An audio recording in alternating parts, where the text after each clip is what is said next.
Hoş geldiniz arkadaşlar. Şimdi lastiğimiz şişmiş, balon etmiş. Bu lastiği tamamen tedavi edeceğiz. Hep beraber bakalım. Getir şeyi. Yavaş, çok yavaş bir şekilde bu lastiği tedavi edeceğiz.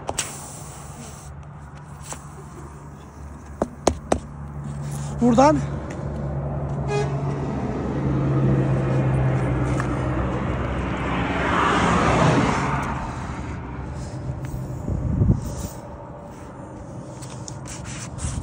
tamam, lastiğimizi hallettik arkadaşlar. Fahri Hakan yapar, saygılar, sevgiler.